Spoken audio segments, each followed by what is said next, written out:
Yang dihormati Tuan Pengerusi Majelis, guru-guru dan murid-murid yang saya kasihi. Sebelum cikgu meneruskan ceramah ini, terlebih dahulu cikgu ingin mengucapkan ribuan terima kasih kerana diberikan peluang untuk menyampaikan ceramah bersempena dengan bulan kesihatan sekolah. Tajuk ceramah yang akan cikgu sampaikan ialah aktiviti fizikal mampu mengurangkan risiko penyakit kardiovaskular. Apakah itu penyakit kardiovaskular? Terlebih dahulu, kita perlu memahami perkataan kardiovaskular. Kardio bermaksud jantung dan vaskular bermaksud pembuluh darah. Oleh itu, penyakit kardiovaskular merupakan suatu istilah untuk gangguan yang menyebabkan penyakit jantung dan pembuluh darah.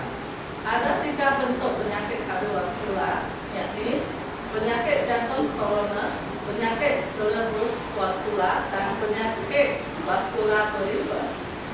Apakah penyebab penyakit kardiovaskular? Sebenarnya terdapat 2 faktor yang boleh menyebabkan penyakit kardiovaskular, yaitu faktor yang boleh dikawal dan faktor yang tidak boleh dikawal. Faktor yang boleh dikawal termasuk tahap kolesterol tinggi, merokok, gaya hidup tidak aktif, pemakanan, stres, dan sebagainya. Faktor yang tidak boleh dikawal meliputi usia, jenis kelamin, dan riwayat penyakit kardiovaskular dalam keluarga. Bagaimana dapat mengurangkan risiko penyakit kardiovaskular? Penyakit kardiovaskular merupakan penyebab utama kematian dan kecacatan di seluruh dunia. Fakta dari itu menyebutkan bahawa terjadi satu kematian akibat penyakit kardiovaskular setiap 2 detik, serangan jantung setiap 5 detik, dan akibat stroke setiap 6 detik.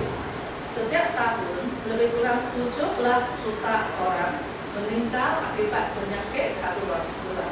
Oleh itu, kita perlu menjauhi penyakit ini. Kita perlu kawal berat badan, makan makanan yang seimbang, berhenti merokok, perubahan gaya hidup, dan bersenam. Selain itu, faktor yang paling penting ialah aktiviti fizikal.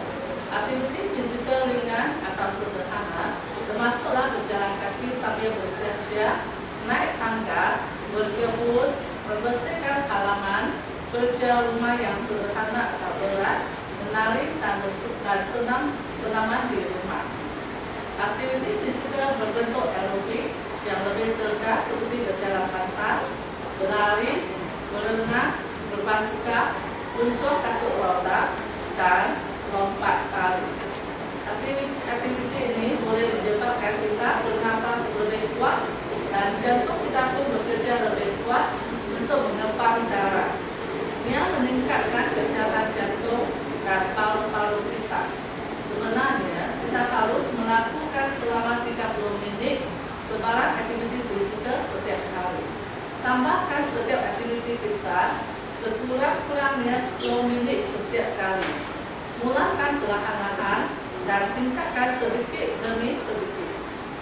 Dengan adanya aktiviti fisikal dapat membantu meningkatkan kecekapan jantung. Aktiviti fisikal yang kerap melambatkan kadar denyutan jantung dan meningkatkan jumlah darah yang dipam dengan setiap denyutan. Dengan jantung yang dapat mengepam lebih banyak darah, lebih banyak oksigen dihantar ke otak kita dan seluruh badan kita semasa melakukan aktiviti fisikal. Oleh itu, mengalahkan aktiviti fisikal dapat memainkan peranan yang penting dalam pencegahan penyakit kardiovaskular. Individu yang aktif secara fisikal menghadapi risiko yang lebih rendah daripada golongan yang kurang aktif.